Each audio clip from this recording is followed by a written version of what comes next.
In 2013, I, like many others, tuned in to watch super fast growing YouTuber Felix Kjellberg, otherwise known as PewDiePie, to beat The Last of Us. The Last of Us was developer Naughty Dog's swan song to the PlayStation 3, and later became one of the highest rated games of all time.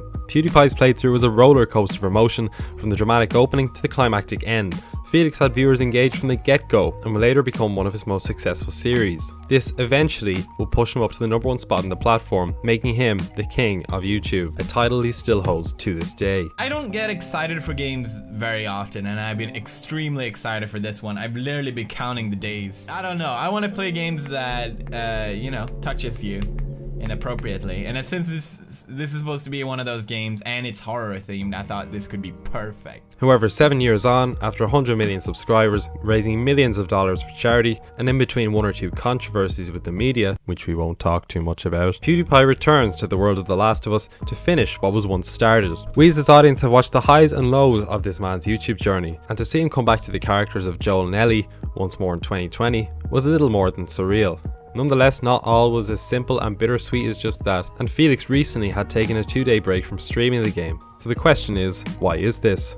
Just to jump in here as well to say that if you have not already, make sure to subscribe, as it really helps to grow the channel. We're trying to hit 2k by the end of the year, so make sure to like and subscribe. I don't think I've ever heard that before, but anyway, back to the video.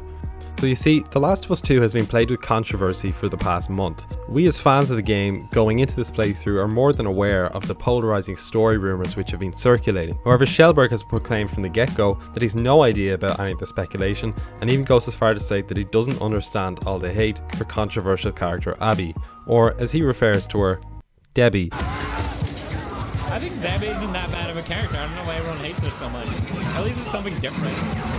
So it's quite clear that as the game progresses, he has no idea of the twists and turns which unfold. For example, when Joel gets brutally murdered during part 2 of his playthrough, PewDiePie's reaction mimics that of the average player. That of total anger and disgust of how tactfully Naughty Dog disregarded Joel during the opening hours of the game. Tourniquet? What does that mean? What does that mean? That means twisting it. Oh, no. What the fuck is happening? The fuck is happening right now?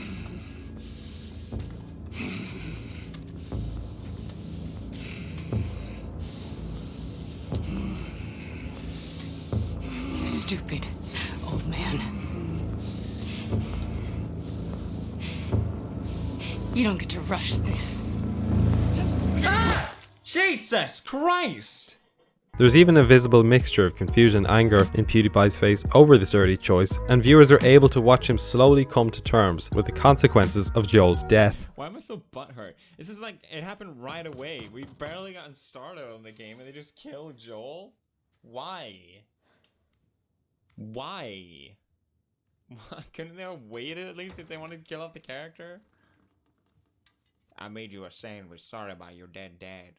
This is where Felix's main strength comes in. PewDiePie acts as a voice for us fans of The Last of Us to send a message directly to Naughty Dog to say that these plot twists and general story direction were uncalled for. Millions of people tuned in to view Felix react live to the upheaval of The Last of Us' story and exemplify all of our own grievances with the game. What's most pertinent, however, is that this was a man not with strong views of the LGBT community or social justice warriors, here to predicate us on what's right and wrong in a video game. He even deflects this argument by saying he doesn't think the lack of chemistry between characters is a result of their lesbian relationship, more rather was just poor writing. I definitely don't think their lack of chemistry has anything to do with them being a gay couple. Like, if that was a guy, I still would have thought it was really cringe.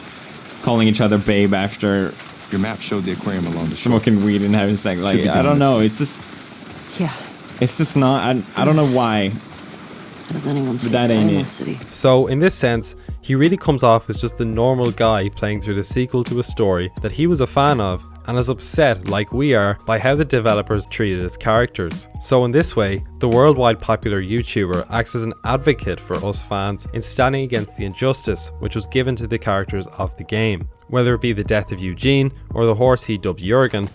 If they kill the horse, I am uninstalling the game. Look for a place to sleep. Jesus fucking Christ! I'm done! Delete! And even just the general poor story structure, Felix has no issue with pointing out the flaws in the game.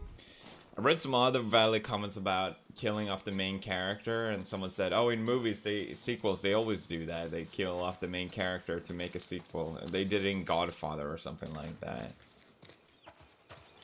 And those are classics. I think it said something like that. But I'm like, bitch, this isn't a movie.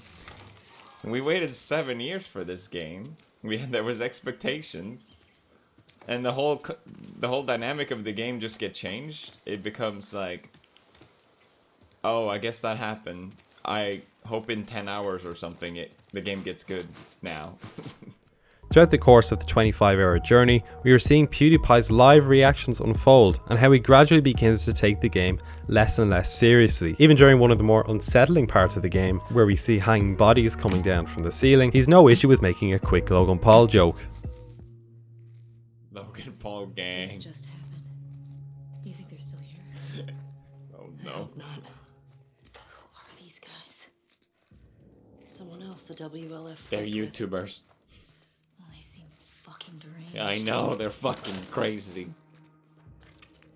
Messed up, man. I can't believe, guys. We found a dead body. Whee! This will get views. Hence, it's quite clear at this point that Kjellberg has lost all hope for the game's story and is merely still playing to see if it gets good. His favourite moment in the game is during a flashback segment between a younger Joel and Ellie exploring the museum in Wyoming. In a direct contrast to the rest of the playthrough, Felix appears visually elated at this change in pace of the game. Yeah, I guess.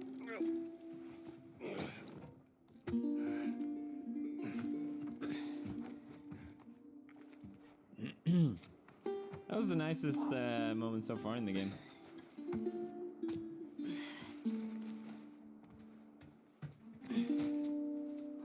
Hey. Welcome to Earth.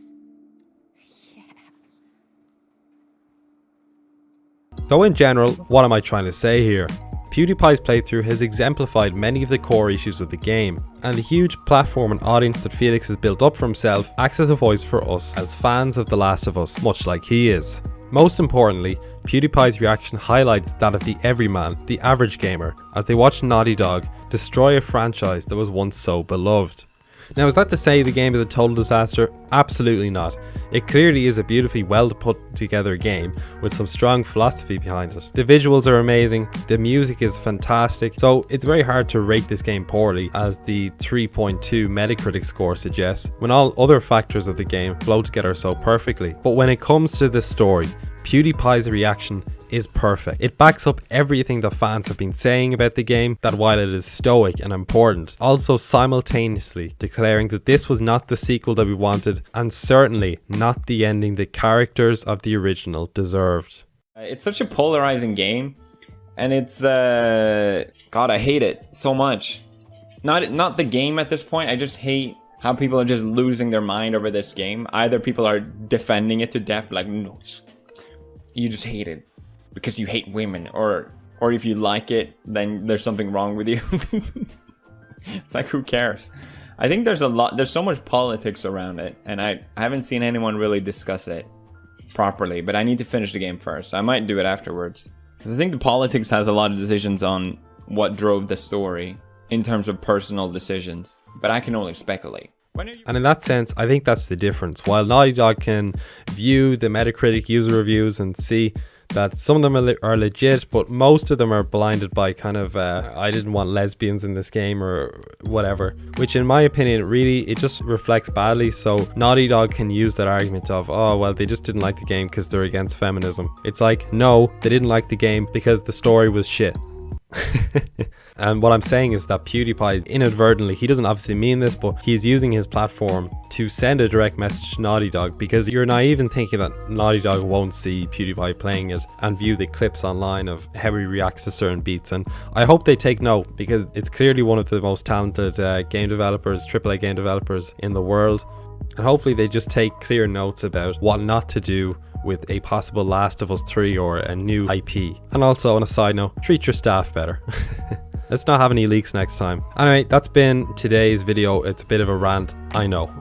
I really hope you enjoyed. I'm trying to change up the content. I'm experimenting with different formats. If you want to see another video on The Last of Us, make sure to leave a like and to comment what you thought. Maybe you don't agree with me, maybe you think I'm a total idiot, as I am. Then comment below and tell me that. If you enjoyed it, make sure to leave your opinion and I will always reply. I've been playing through The Last of Us 2 myself. I've almost finished. I'm relatively concurrent with Felix's playthrough, and I agree with most of the flaws that he brings up. I did another video on The Last of Us, you didn't see that, so I'll leave that down linked in the description below. And last of all, I'd just like to say, if you haven't already, make sure to subscribe. As I said, we're trying to hit 2K by the end of the summer, so I would really appreciate it. That's all for this week. I hope you enjoyed. I will be back in the next video, so I will see you then. Take care, and bye-bye.